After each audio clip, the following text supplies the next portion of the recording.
Good morning, Robert. Can you please activate your mic and camera just for testing?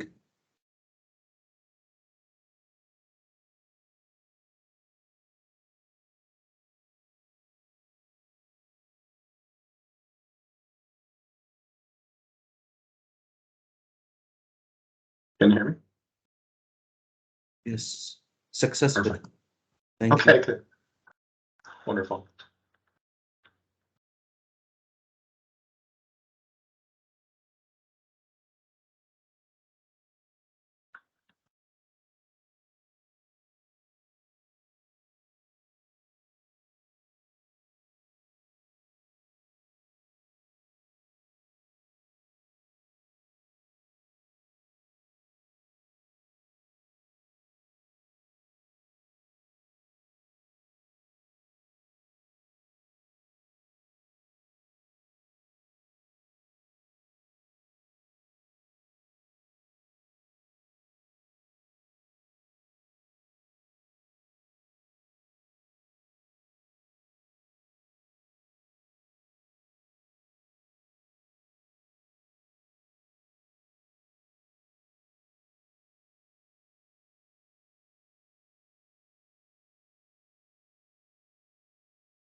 Unmuted.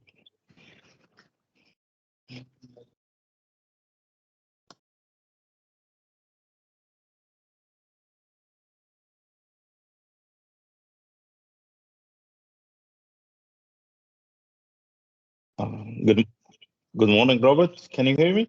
It's Gazi. Good morning. I can hear you. You guys sound good. It's clear? It's clear.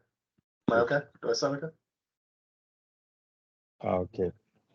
Just a second. We just reviewing everything now, and we'll be back. Sure, no problem.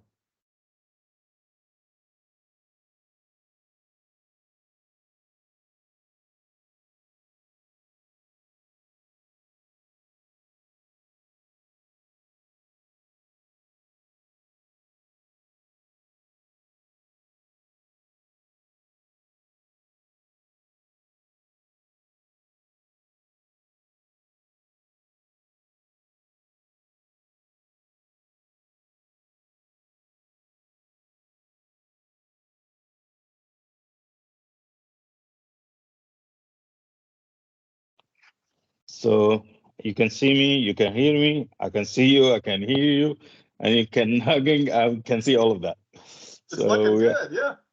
Yeah, it's looking good. I'm actually very excited in the morning. So Right. just give us a little bit. Within 6 minutes, we'll start. Just going back to everybody to announce everything. Totally get it. No problem. Okay, I'll be patient. Thanks.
It's almost there.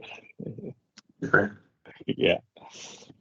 Shall I share my screen now? Would that be helpful? No. We'll start first with the introduction. Then Perfect. when I say it's all yours, Mr. Robin, you take it from there. Perfect. Okay.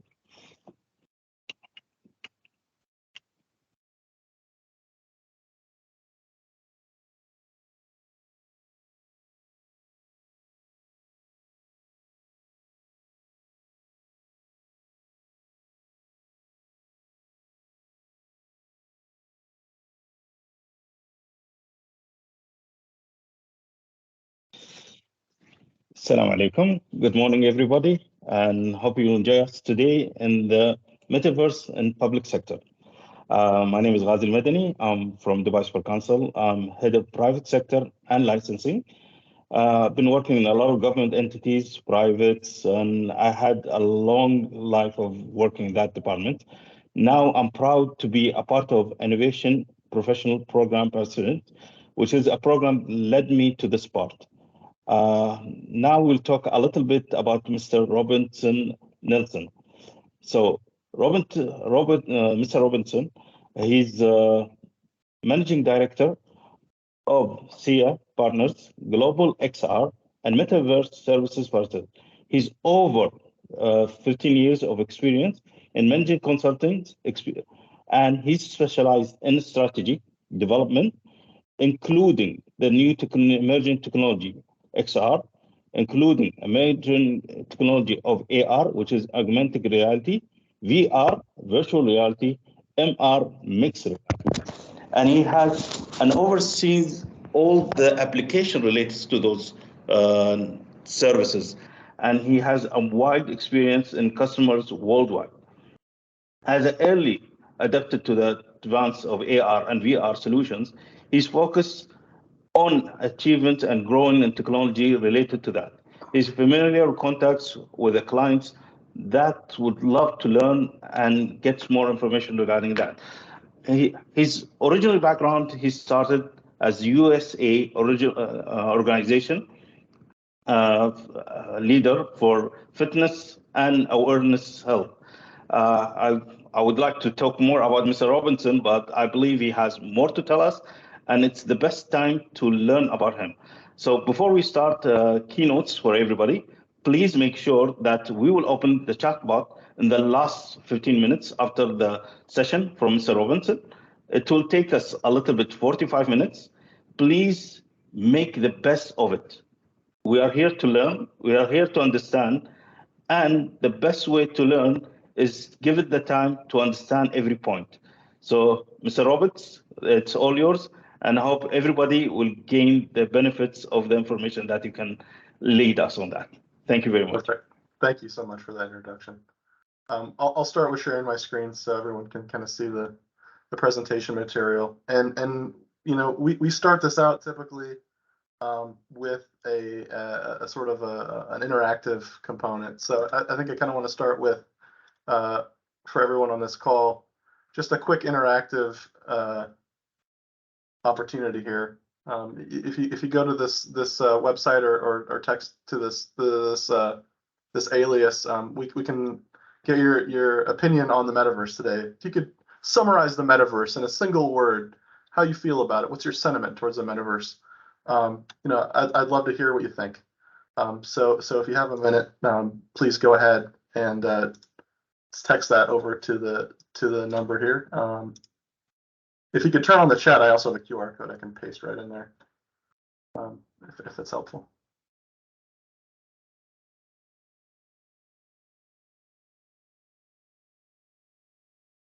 Doesn't look like anyone's responding to this one. Give it a minute more to see if this is actually... Give them a minute, or we can start directly with the presentation, the index, because the index will give them a clear idea of that.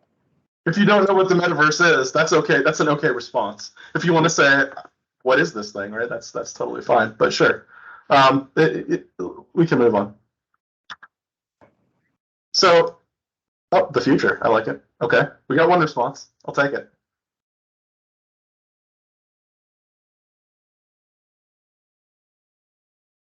Here we go. Future moving, yeah. Very cool.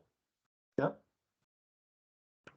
I don't see any negative words here, so I think that's like a really good sign, right? Yeah. Evolution, next digital. I saw digital there. So Yeah. actually they are on the way into it. Virtual new world.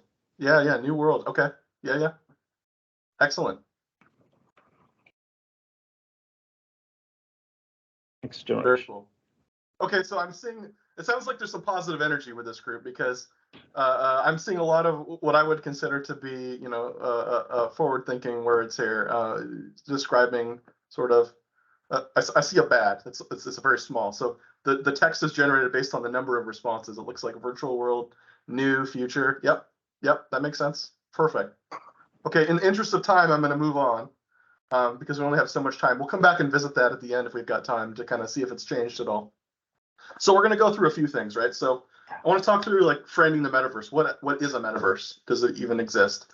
We'll talk through what that looks like. We'll talk about the impact, what we see coming with the metaverse, right? There's what it is, or what we think it is today, and where it's going. And I think it's a really important thing to understand. So we'll dig into a little bit around the growth and the trajectory of the metaverse. And then we're going to dive in maybe a little bit more to some key concepts, things that the metaverse is doing generally, and some things that are going to be important to take away. And then we'll get into some specifics, right? Some public sector specific use cases that I think and the clients that I work with think are quite impactful. And I hope you do too. The purpose of this exercise, right, is to get everyone sort of aware of what's possible. How does this all tie into the metaverse, the metaverse strategy, and how do we bring it forward? So first, we'll start with the framing. What is the metaverse, which I think is a really important component of this. And I love the football field analogy, thinking of everything as an arena. And the reason I love that is because if you think about what happens during a match, for example, you could be a player on the field, you could be a spectator in the stand, or you could be a vendor that's selling something, right? That's selling food or beverages. In the metaverse, you have the opportunity to do all three of those things, but do them all at the same time, which is a very different type of way to think about how we go to market with any sort of consumer or service that we deploy. So that's an important thing to keep in the back of your mind as we go through this, is the ability to pivot through these different types of motions to be able to fulfill them more quickly. So before we talk about what is the metaverse, though, we have to kind of back up and talk about what is XR. And I think in my introduction, there was a little bit of that, right? We're all very familiar, I hope, with the physical world, since that's where we live. There was also the digital world, which I think we've all become very familiar with over the last 30 years, as that's been more and more mature. And we have these different types of experiences that allow us to sort of tunnel in from the physical to the digital world. It started with smartphones, right? We're all probably familiar with augmented reality. If you think about things like maps, right? Google Maps, you can overlay a digital facsimile on top of a physical satellite image, then I can see where streets are, right? I can see where public transit is. There's also games or entertainment like Pokemon Go. I can see a weird creature, right? Yeah, catch the Pokemon. On the other side of that's virtual reality, which has gotten a lot more traction lately, right? Which is I'm completely immersed in a virtual experience. And then I have what is sort of in that middle ground, which is the mixed reality. And that allows me basically to have both experiences on demand. So I could have a VR experience at will, or I could have an augmented reality experience and be able to switch back and forth seamlessly. So those are kind of the three different modalities that we refer to when we talk about XR. And XR is really the wrapper that we put around all of it. It's the thing that we use to just a shortcut to say, okay, I mean one of these three things. And why that's important is the following, right? If I'm in a VR experience, I'm really taking a human into the metaverse. And if I am in an AR experience, I'm taking a small piece of that metaverse to a human. And if I'm in a mixed reality, right, like I just mentioned, we're back and forth. But to build those experiences, regardless of their VR, AR, or both, like a mixed reality experience, it's the same type of motion. It's the same type of delivery motion It's the same type of spatial computing solution that I need. So if I build, a VR solution, I can very easily take a lot of that effort and port it into something that could be AR, for example. There's some really great examples in terms of platforms that do that today, right? On the VR side, I think most people are familiar with like the Quest 2, maybe the HTC Vive. Logitech makes some. On the AR side, it's really dominated mostly by Microsoft HoloLens. Magic Leap has released their second iteration of their AR solution, and Nreal is a great low-cost one. In the mixed reality world, there's really not a lot of true mixed reality devices. A lot of companies claim to have something that robust. I think Vario right now is the only one that comes to mind that really has that capability of moving back and forth. But that's the landscape today. Those are the main platforms, and that's really the motion that an end user will go through in order to be exposed to that digital world. So now that we know what XR is, now we're grounded in what that is, we can talk through what is the metaverse, right? So that's the critical piece. And really the metaverse is this moment of convergence where we've got this internet of stuff out there. We've got cloud computing, we've got mobility, we've got 5G edge computing through distributed systems, AI, you name it. If it's digital, it exists. We could probably channel it through XR. And that blending of the physical and digital world is what is key to have that co-presence within the physical and digital space. And that's really the ability to manipulate something in a digital space and have that change persist over time is really sort of paramount to what we would consider the metaverse experience. And some of you might be saying to yourself, okay, well, the metaverse is like one thing, but right now I know for a fact that there's many different experiential platforms like Decentraland, there's obviously Horizon, there's Altspace, right? There's all these different things. So how is it one, right? There are these walled gardens, and the real answer is the metaverse is a concept. It's a vision. It doesn't exist yet. Right now we're living in a world, a multiverse, if you will, a lot of different metaverse walled gardens that don't necessarily talk to each other. We believe that's changing over time, right? You've got things like the Metaverse Standards Forum that's being propped up to try to build scenarios for what we like to call interoperability between these worlds. And when that happens, then we'll have a more mature, unified metaverse. If that happens, it's not a sure thing. And we'll talk kind of through the history behind that and where I think it's going. Certainly, I have a prediction. It's not, I don't know the future, but we can use some historical examples to kind of talk through what that looks like. But really, at the end of the day, coming back to that arena approach, right? If I can do all those things, I can do them better through this medium of XR, and I can potentially even do them simultaneously, which is really, really exciting. So kind of looking at sort of where we've been, where we are, and where we're going. We talked a little bit about immersive 2D and things like Pokemon Go, right?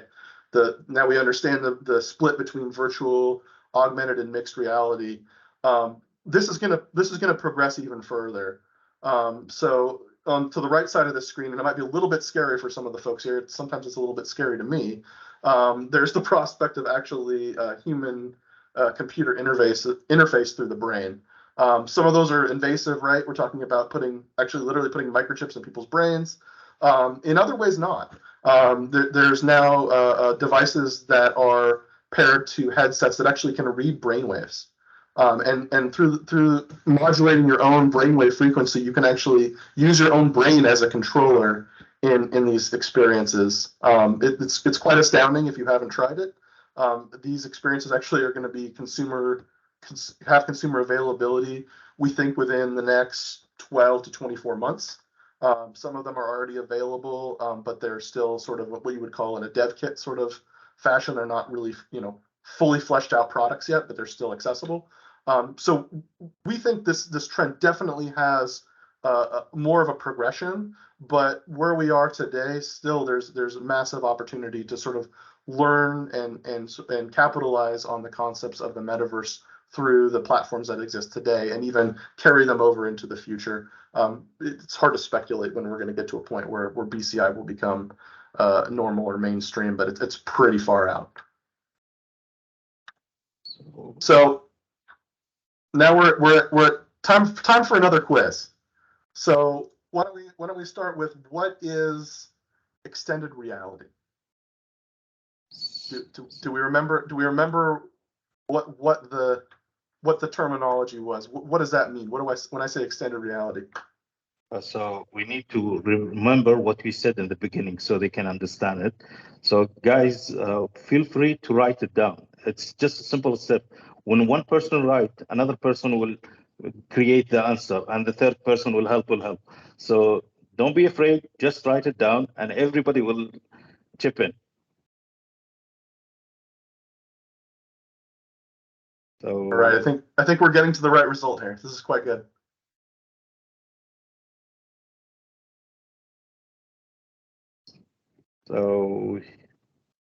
So just to be a little bit of a spoiler, D is the correct answer. It's the last one.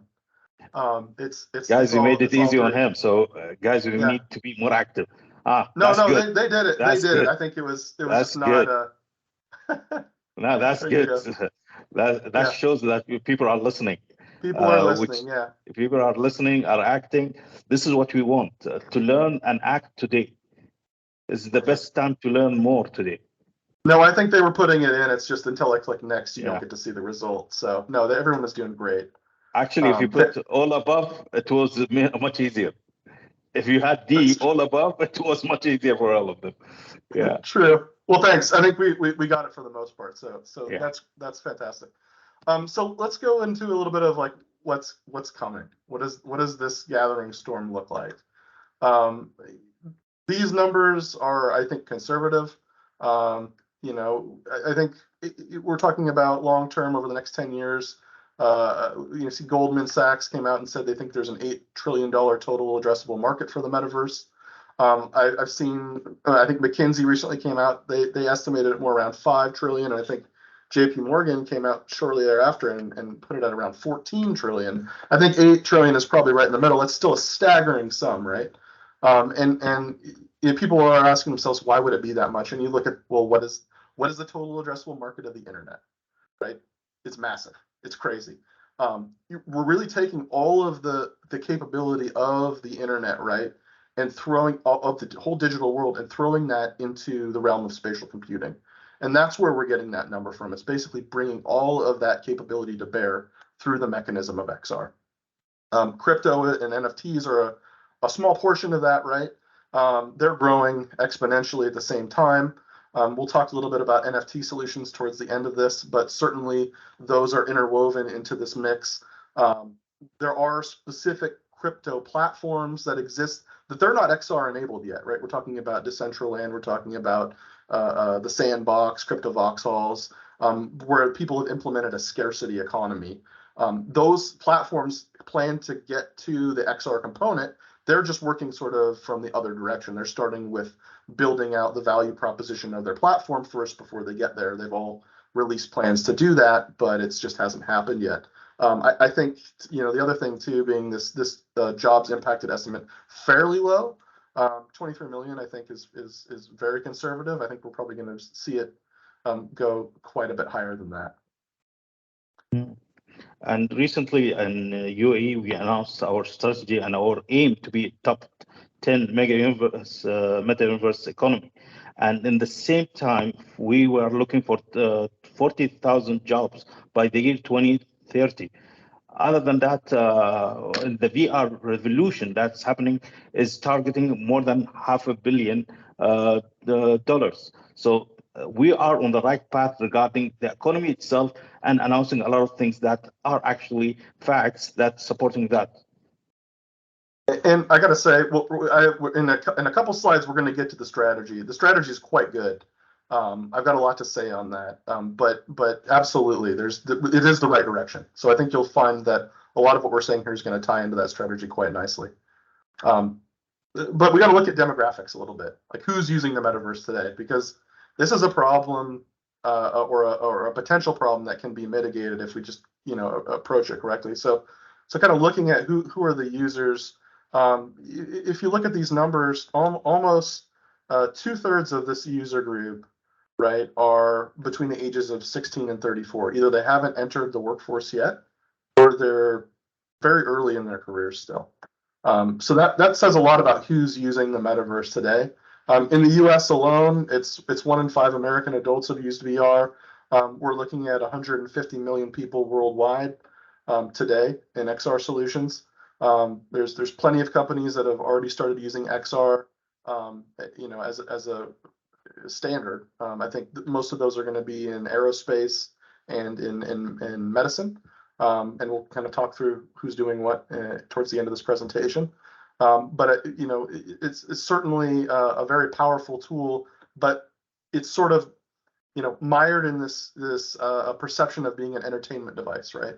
And so it's kind of pulling people away from that perception that XR and the metaverse are purely for entertainment or for crypto, right? There's so much more that can be done, and bringing people along to understand that this is more about how do we make people's lives better? How do we how do we enable people to do things more efficiently, save them time, and ultimately turn this into a force for good, not just entertainment. Not that entertainment is bad, but certainly there's more we can do with it.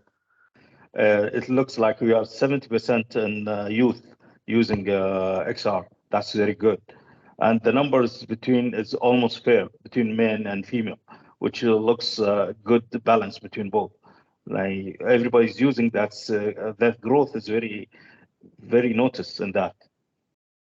But we have to be very careful about how we approach these types of solutions segmented by age, and also segmented by male and female, and many other segments as well. And the reason why is because the way that people experience XR is different based on who they are. For example, men are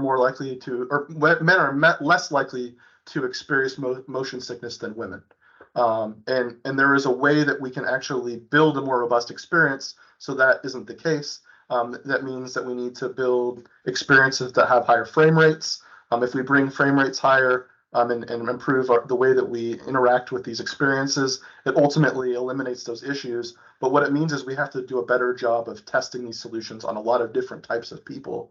And that's a really important lesson, in understanding why these demographics are the way they are to a certain extent, is because there's a lack of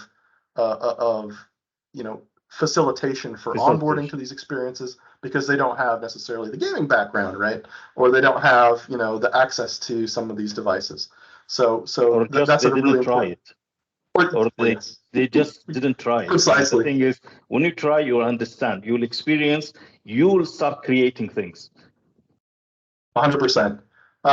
We throw this around a lot at SIA Partners, but we like to say that describing the metaverse to a person that hasn't experienced it is like trying to explain to a blind person what color is.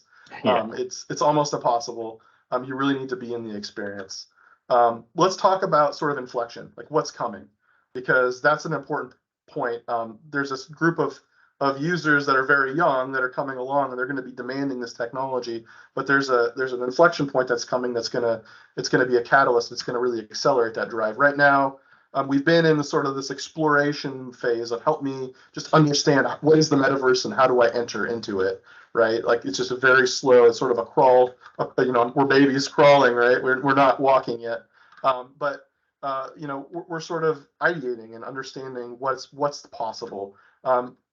This year, we started to see more and more companies getting into this market penetration stage where they're saying, hey, now we know what's possible. We want to build something. We don't want to take a big step, but we want to build something consistently and build up the talent to be able to build consistently, right? And that's where we're starting to really get more mature in those delivery motions. It's a different type of skill set than it is to deliver typical IT, right? So that this is part of an IT transformation exercise, because a lot of the skill inherent to building a metaverse solution is the same skill that's inherent to delivering 3D games. And that's a very small pool of talent, which means that we're going to have to work in upskilling a lot of workforce to be able to capture that demand long term. And what's coming, the inflection point, not to give it away, is this tsunami that we think is coming thanks to market disruptors like Apple. If you'll note, if we go way back in the history of everything digital, there was a time in the late 90s, right, where you weren't a real company unless you had a website, when the web was really actually coming into its own, and people realized I could actually make money and I could actually run business with this. Certainly I want to have a website, right? And then what happened 10 years later, 15 years later, we had the mobility revolution, and Apple came out with the iPhone, the original iPhone, and it completely turned the market on its head. And then everyone wanted to hire Objective-C developers, as many as they could, and there was none to be found, right? And you weren't a real company unless you had an app in the App Store. And now we're at a stage where we think this is happening again. Apple has announced that they're going to be releasing a device probably early in 2023. So we think between 12 and 18 months away, we might be seeing a very similar type of motion where people are going to be clamoring for talent and trying to deliver something of value so that they can stay relevant. And so that's a really important thing to keep in mind, because we're right around the 12-month mark until we think that's going to happen. And it just so happens that's really kind of what the dev cycle is for a very robust XR solution from the ground up. So if for people that are thinking about it, right now is the time to be not just thinking but planning. How am I going to get there to be able to capture that demand when it happens? So let's talk about some key concepts here, if that's all right. So in terms of what is XR and the metaverse in terms of transforming enterprise, you've got concepts like remote collaboration, which are super important, which allow people to come in and see what you're doing, right, through the concept of augmented reality. You see what I see is a massive enabler for workers. Being able to display prototypes in augmented reality of things. It's much easier to actually build and revise in a virtual model than it is in a real model. I think that's well known. Training is a massive benefit from virtual reality. In fact, it is the cheapest form of training now, supplanting both in-person and virtual training delivered via Zoom meetings, just because it's so much faster. I can deliver a training and train somebody at 4 times the speed with VR or AR than I could in person. And then with planning and simulations, I can take all that training and actually use it then to do sort of a mock exercise that allows me to continue to hone my skill and make sure for with whatever I'm doing, I do it right, and I minimize the risk to my business. Same thing goes for building structures, right? I can, from an architect standpoint, I can build something in the metaverse to make sure that it actually, is structurally sound, and also that to ensure that my customers actually want to use it, right? So we're talking about things like, being able to prototype and allow, quick layouts and that kind of thing to be able to tour. And I think one of the things that we'll talk about later too is data, right? I think the way that we've been thinking about data visualization has always been sort of hampered by a 2D format, and we need to start thinking about that in 3D. On the sort of the customer side of things, right, in the sort of the consumer world, they care a lot about products. So we're looking at luxury brands doing product placement in the metaverse. That's been a really important thing, and being able to conduct commerce in the metaverse certainly is important. Focusing on brand-centered entertainment. There's been a number of companies that have built sort of brand-centric metaverse experiences. Louis Vuitton is a good example here. We've had in-store experiences that have been very immersive, utilizing augmented reality. From a public standpoint, it doesn't have to be just a retail type of motion. It can be any sort of public information display, right? If I want to figure out how to get to the bus, for example, or if I want to figure out the shortest way through traffic, right? These are all the types of scenarios that AR can deliver on. And taking it back to the actual digital world itself, I can actually bring some of the collateral from the physical world and bring that into the digital world, to sort of be a differentiator there as well. This is an example here is what we're calling, direct to avatar. People like to have, to dress up their virtual persona, in a lot of times in luxury brands, and that kind of thing.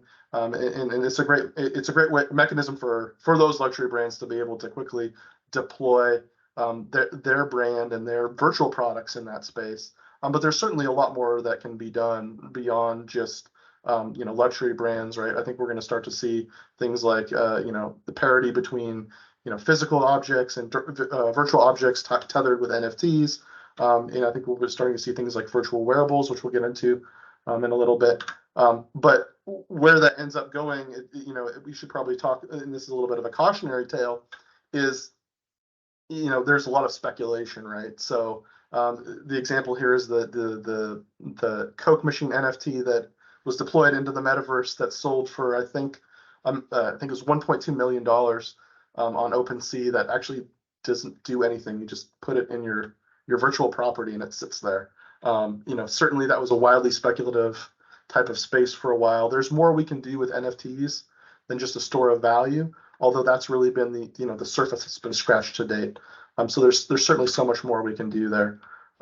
Lastly, I want to talk about sort of digital twins. It's a really important concept, and then we'll get into the strategy, because the digital twins is actually a really important part of the Dubai Metaverse strategy. And talking about kind of how these things are a value generator, they've been widely adopted in sort of aerospace, automotive, and even in the medical world.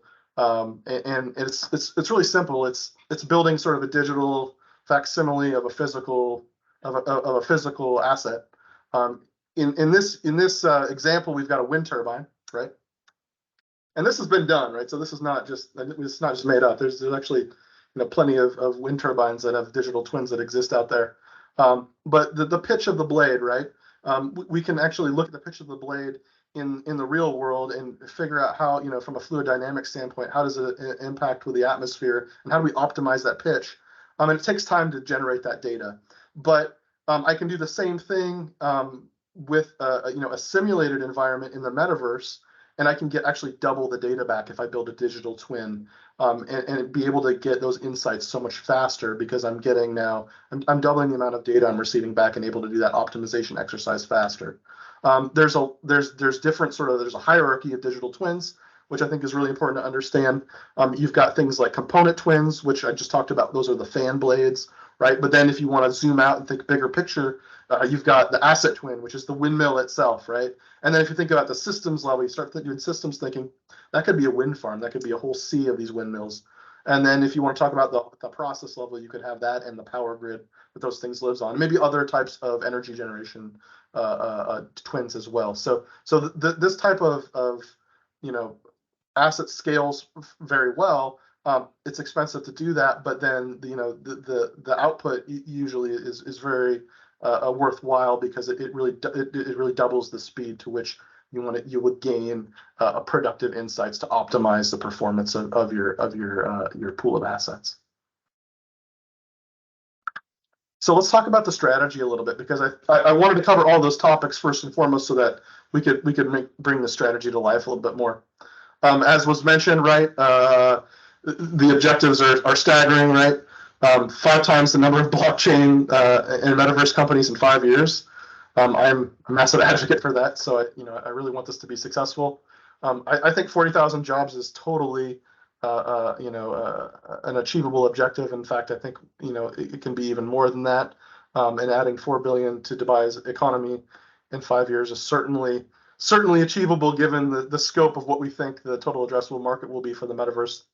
But if you look at these pillars, right, when it comes to fostering innovation and economic contribution, cultivating talent through education and training, and developing, delivering on use cases, doing those 3 things, but within the scope of extended reality, which we talked about, and digital twins, that's where I think a lot of other people trying to capture the metaverse get it wrong. So that's why I just want to say I really like the way that strategy was orchestrated, in that it demonstrated a real clear understanding of what the metaverse is and the value that it brings, right? So being able to leverage real-time data, using machine learning and IoT. I don't want to read this to you word for word, but the important thing to note, I think, on all of this stuff is by leveraging this technology across these three pillars, the real ROI from all this stuff is speed, right? I can save time and I can do more theoretically, and ultimately that's a massive savings for a consumer, right? Because I'm saving them time, and there's an opportunity cost associated. And so I think that's a really important, takeaway, not from the strategy, but from why the metaverse is so important.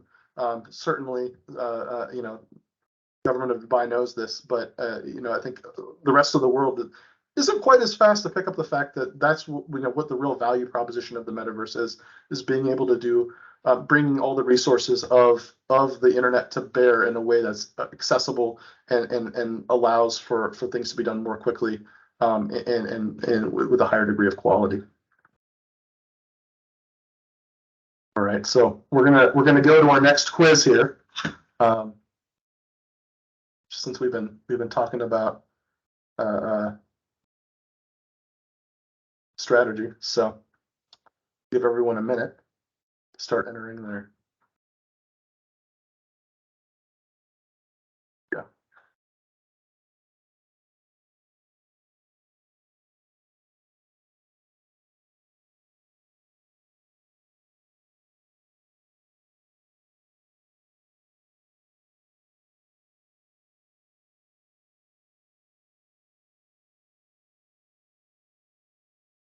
All right, everyone's putting all their answers into F, it looks like, which is the right answer. It is all of the above.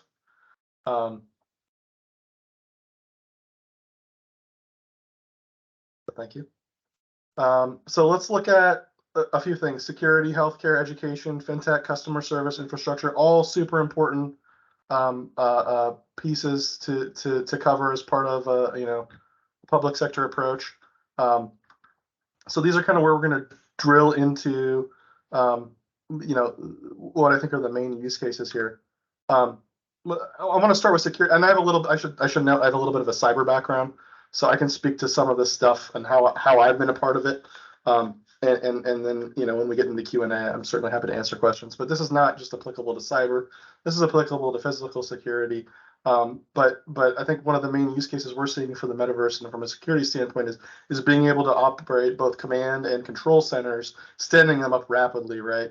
And being able to integrate them very quickly, and really bringing a lot of different subject matter experts together to be able to assess and in the case of a control center take action on some sort of risk or issue very quickly.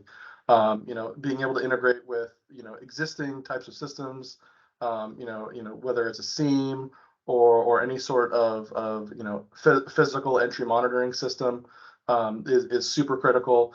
And being able to sort of give everyone a customized or a bespoke version of a view that's going to work for their skill set is another thing that happens really well, using a solution like this. I should note though, in this example, this person's using a HoloLens, and there's a lot of text on the screen.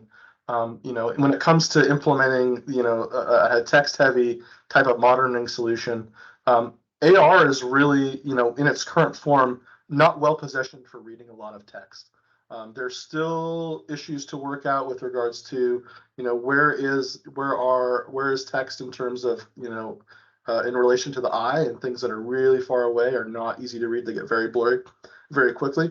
You have to be sort of in a sweet spot. So it's almost like when people enter the metaverse with an AR solution, everyone has a really similar form of nearsightedness or neuropathy. So it's just something to keep in mind, as you're exploring what's the right platform for a solution. But these are actually, very robust solutions, and that can be, there's ways to work around that by using, more infographic types of approaches to understanding data. But this is a good example. This one, in fact, I think was the Helsinki airport. There's been a number of others. The U.S. Air Force, Microsoft, Raytheon have all delivered similar types of products to customers or to themselves, depending on who they are.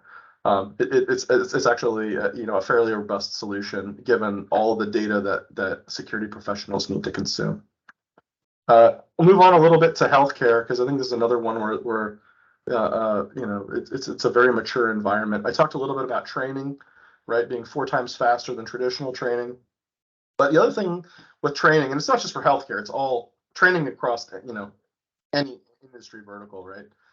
But also knowledge retention is far superior, and people being able to sort of be more confident about the skills they learn, is definitely important, and it's most important, I think, too, when it comes to highly risky types of execution. So obviously in a medical environment, right, where people could be hurt if I make a mistake, this is a risk-free way to practice those skills, and really to do that in a way that's customized, right, for a potential procedure I would be doing on a real human, right? So instead of doing an expensive type of training on a cadaver, I could actually do a type of training for a patient that I might be seeing in a couple of months, right, on a facsimile of their knee, which kind of gets me into sort of the diagnostics and planning piece, right? There's this overlap between training and then planning for the actual procedure. And that will benefit everyone, even very well-seasoned surgeons, because the human body is not the same from one human to the next, as we all know, and giving them that capability to actually see what would be a very close, almost digital twin of a human, right, and what their organ structure and their skeletal structure looks like, can be very helpful in planning the surgery for that individual. In doing that too, we can take the mechanism of augmented reality and actually give a physician or surgeon an overlay of all of the systems that are in the OR environment or in the hospital environment, right? And for folks that have been part of that world, there's a lot of beeping going on. There's lots of machines everywhere that need to be monitored. I could take all of that and sort of supplant it into a singular view for the physician. That's extremely powerful. But then the next step from that is now taking all of that information, right, and actually building a medical record out of it. So think about a 3D EMR, right? We've got electronic medical records today that are ubiquitous whenever we have some sort of interaction with a medical entity that needs the information goes somewhere, right? Well, now I can start capturing it in 3 dimensions and actually have it. It's really the first step towards building an individualized digital twin of a human. I don't think we're going to be there anytime soon because we're so complex. But for certain types of procedures or for certain organs in the body, this could be a viable path forward. Really, this is actually old in terms of endoscopic surgery, right? Because there's the capability of mounting LiDAR cameras onto endoscopes and actually doing that mapping, as part of a discovery type of surgery. So below are many of the institutions that are already doing this today. And there's plenty more I didn't list here, but this is like I noted, this is actually probably more common than people think. There's a lot of companies working on delivering these solutions. They're not quite scaled yet, but they're building out the important pieces to be able to do that in the near future. Going back to training a little bit, I think it's important to note that beyond just subject matter experts, right? Not beyond just physicians and pilots and bus drivers and all of those types of skilled or semi-skilled roles that exist. There's opportunities here for primary and secondary education, and actually allowing children to experience and teens to experience things that they don't necessarily get to otherwise. Not just in terms of travel. Like there's a view here of a person like checking out the Eiffel Tower, obviously, but maybe concepts like scientific concepts, understanding what's happening in space, for example, understanding the scale of the universe. There are so many really exciting concepts that we can actually teach through the power of visualization that we really haven't been able to do. We've been very much mired in this modality through education of a person that's a lecturer and that's married to, you know, consuming through text. And this opens, you know, a door for different types of modalities that I think will serve up, you know, a broader portion of our population, and hopefully bring them along for an educational journey where potentially they might have been left out. You know, the stats here are really tough to argue with. If it's 4 times faster, you're more confident to apply the skill. You're more emotionally connected to the content, and it's you're more focused, right? Because when I have you in a VR experience, for example, you know, I'm not gonna call anyone out on this call, but I'm sure there's a few of you that might be looking at email right now, or might be multitasking. That's okay.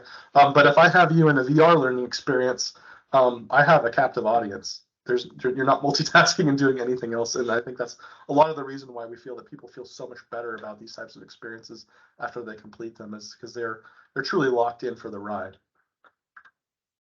So these are some of the institutions. I think we've actually, you know, myself and my team, we've actually worked with Harvard and HEC in Paris to deliver some of these. So they were quite exciting. I'm really proud that we were able to do those. So talking a little bit about, you know, what's going to happen in terms of, you know, banking and fintech. That's another really important piece for us to cover. 3D data is going to, I think, be a huge opportunity, and one that's largely been untapped up to this point. You know, we can approximate 3 to 5 dimensions in a 2D space. So if you've seen, you know, visualization software like Tableau, Power BI, you know, there's a million of them that exist out there. But you know, you could approximate 3D data, but within the metaverse, you actually have the opportunity to live inside of a 3D graph. Like, I can build you, and I can help you visualize and understand concepts that you wouldn't normally be able to consume. A good example of that is, you know, a normal human, that we really can't visualize a number that's bigger than 100. I mean, we can try, and we use, you know, abstract concepts to do that. But I can actually show you what a 1 in a million chance looks like in VR. Right, I can build you a pile of a million golf balls and have one be colored red, and you could see, like, oh my gosh, that's a small chance of hitting 1 in a million. And what that means is I can articulate risk, and I can articulate incentive, and be able to empower you know, consumers and the public to be you know, make better decisions that align with their personal objectives better. And so that's a really powerful context in you know, concept in the context of wealth management, and financial planning and that kind of thing, and also just convenience, right? So I can, you know, build you a virtual branch that you can enter into where you might have been doing you know, in-person banking for very complex types of motions, and maybe you need maybe now there's the opportunity where I can sit you down with a you know, an individual, a subject matter expert from my bank that is able to, you know, have not quite a in real life conversation, but something that's very close to that, where you have a personal connection and you can ask questions and actually be demonstrated, you know, have concepts demonstrated to you, with bringing all the resources of the metaverse to bear, right? There's certainly opportunities for customer service, right? Thinking about, you know, how that would work, not just in the concept of a virtual bank branch, but just any sort of mechanism where I need to support you know, a person that needs help. You know, we can think about bringing in AI to leverage you know, some of your initial, what you would call your inbound triage, right? So if I got a person that needs help with you know, some service, whatever it is, whatever public service it is, right? I can start by, you know, an AI directing them in down the right path to talk to, you know, who would be the individual, or where would be the process for them to get plugged into in order to mitigate their issue. And I think, you know, we see a lot of people feeling more comfortable, right, with that AR avatar-driven support than they are with anything else. And what's also interesting is you could also build support trees really similarly to what you would see like in a video game. So we've got an inbound support phone tree here, and that's actually almost identical to what you would see as a level design for a game. And we can actually build out a support network that you can walk through. And makes it so you don't feel like you're waiting, because you can actually walk from room to room to find the support you need based on the subject matter expertise. You know, the other options are actually tying in behavioral analysis, right? Because I've got inward-facing cameras that can read my facial gestures, and I could not only could I see like the CRM data, because we all have these, you know, these CRM systems that tell us, you know, about a consumer or a customer and what they need, but I could actually, you know, figure out how is my talk track landing with them? How are they receiving what I'm telling them? So the opportunity then to augment my own ability to read the room and read a person's interest in what I'm telling them, or if I'm even solving their problem or not. You know, lastly, this is, I think, the last piece I want to get to is there's a massive opportunity here from an infrastructure standpoint. Certainly training. In fact, Dubai was, I think, one of the first when it came to the public transit and using that as a training mechanism for public transit. I think that was quite a while ago. It's evolved dramatically in terms of logistics, mail, you know, warehouse organization, using augmented reality to be able to guide people through and allow them to do less work sort of in administration and more time actually, you know, moving product. You know, we talked about it earlier, but you know, using construction, using a facsimile in the metaverse before I actually build the thing in real life to figure out, is my layout right? I can use AI to predict traffic flow, foot traffic. Where am I going to place, you know, certain amenities within my structure, and then if I'm renting it out to tenants or leasing it to tenants, is it set up the way they want? And then lastly is just, you know, when it comes to asset management, there's a massive opportunity to take assets that exist in the field, like, you know, utilities, infrastructure, to maintain them.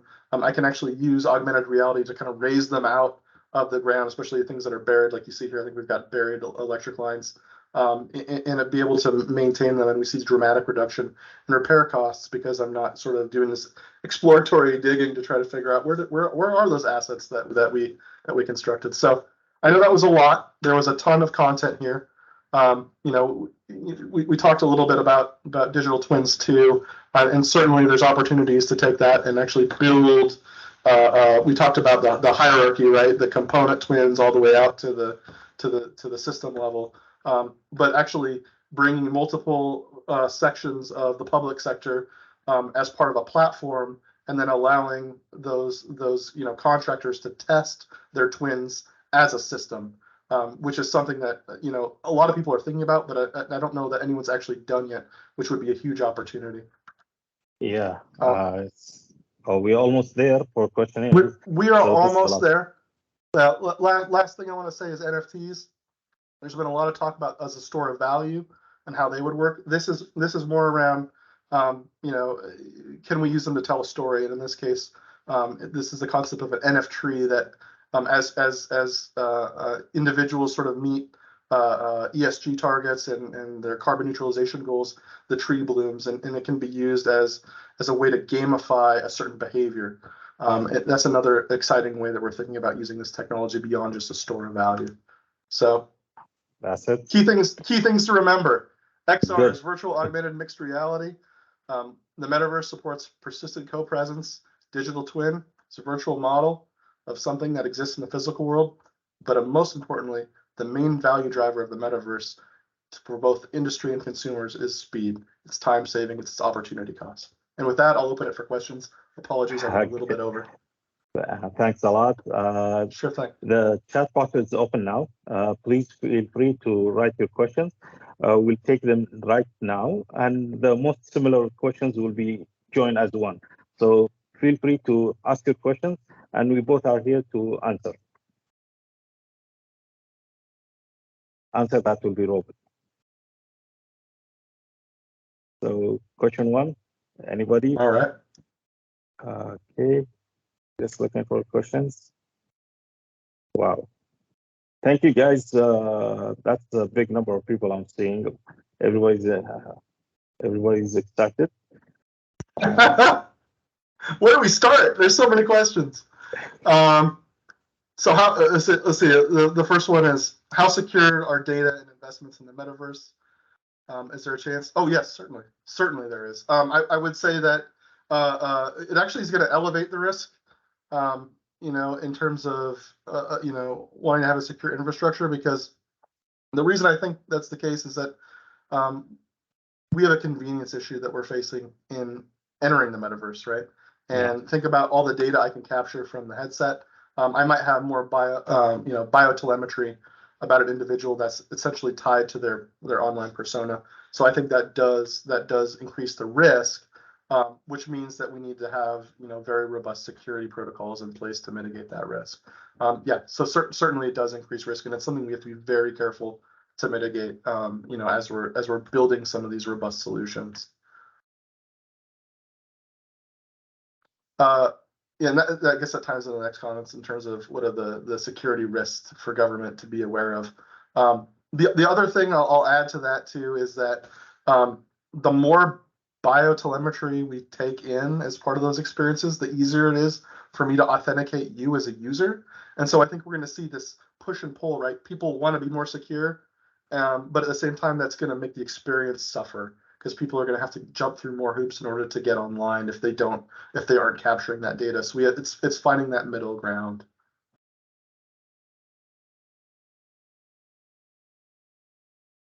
So what type of training and courses do I recommend to be ready for the metaverse evolution? That's a great question. So if you think about delivering on a metaverse a solution, right? It actually it takes a team of people. It's not just one type of skill set, right? You need developers that have experience in spatial computing. The main engines for building those experiences are in Unity and Unreal.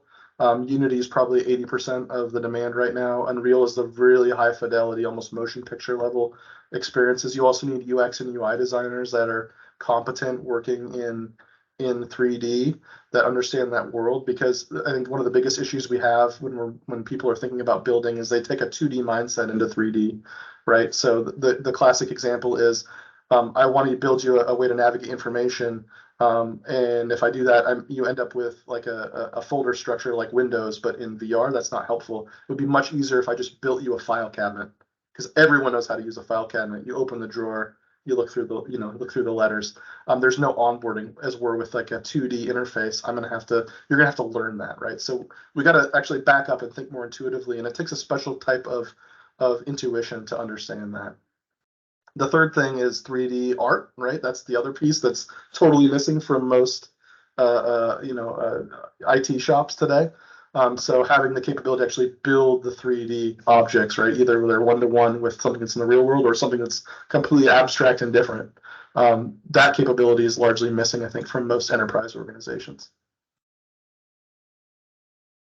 So there is training on all of those types of motions, right? So we have a company that we love to go through to do that. There's a lot out there. Reach out to me offline. I'm happy to answer more questions around what would work best for you.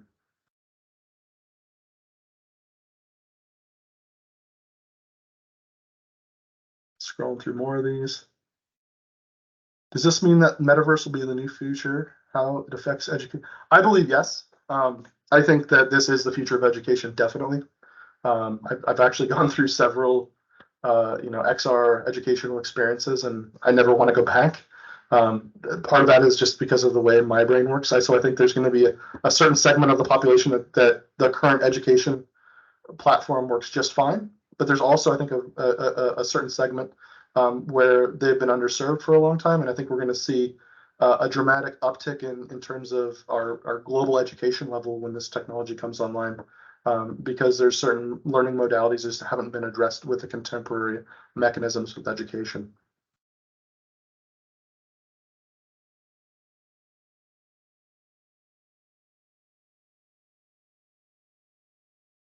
Do I believe that metaverse can grant surgeons the experience when practicing surgery inside the metaverse? Yes and no. It's certainly probably the best preparation method that exists. Is it exactly the same as real surgery? I'm not a surgeon, so but I've been told by real surgeons that it's not. But it's certainly very helpful. And there's haptics being developed to even increase the level of realism, right, with the way that we interact with the digital world. So I think we're going to see more there, but even at the current level, it's still a massive improvement over what we've had before. Is the metaverse safe? It depends. It really does. It depends on what you mean too by safe. I think there's a lot of work on, physical safety, right? Like just how do I interact in this new medium? Because there's a lot of people that don't know what they're doing, and so the whole concept of, I'm going to put on some goggles and go have a metaverse experience, and then I've accidentally, walked into my television or out a door, or there's that level of safety. There's also like the cybersecurity standpoint, which we talked about a little bit, and there's also the psychological safety piece too, right? Like, do I feel like I can have a safe dialogue in the metaverse? I think we're in very much an uncharted territory in terms of that, and I think it's sort of what we're in the process of building right now. And I think that's going to be based on the organization and kind of what are the key tenets of the metaverse that they want to put forward of their experience. It would be probably a really smart thing to do when spinning up the execution for this strategy is aligning those tenets to make sure that you ensure the right kind of safety.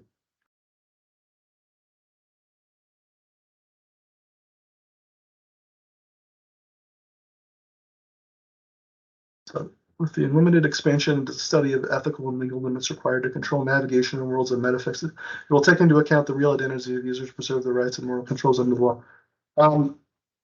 I think I agree with that. I'm not sure. I'm not sure I follow it 100%, but I think if I'm understanding that correctly, yeah, that it sort of comes back to the tenets point I made earlier. It's really up to the organization.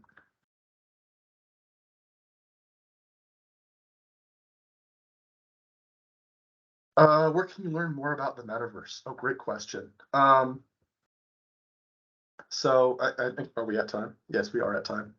I could keep going as long as you guys want, but I wish that also. So any last questions? So if I didn't answer your question, feel free to email me. I'll put my email in the chat, obviously, if you don't have it already. And I will make an effort to reach out to each of you. I have one last question. Yes. To summarize today, what's the key elements we should learn as government, metaverse and government sector? What's the key elements or key points or pillars that we can use, we can learn more about? Of the metaverse, the key elements of the metaverse for the public sector. Right. Just so I think so. Let's go back to the last point I made, which is the value proposition. Yeah. Right. Is speed. I can't do anything better in the metaverse, but I can do it faster. Okay. Right. And with that in mind, I can take that to my public and create a public good for them by allowing them to do things more rapidly than they would before. There's one more. Oh, we finished. Yeah. So I think the time has run out. Your questions will always be taken, and it was a pleasure, Mr. Absolutely. Robert Nelson. It was a great opportunity for everybody to learn, understand. If they want to search, it's a good time to search. The structure that's been given in Metaverse and the government is very strong. We have all the potential to reach high, and wish you all the best, and thank you very much. And you as well. Yeah. And to everyone that's participating, thank you. Reach out to me if I didn't answer your question, and I'm happy to do so. Thank you, everybody. Yep. Thank you, sir. And that's all today for Metaverse and the public sector. Thank you very much. Thank you. Bye-bye.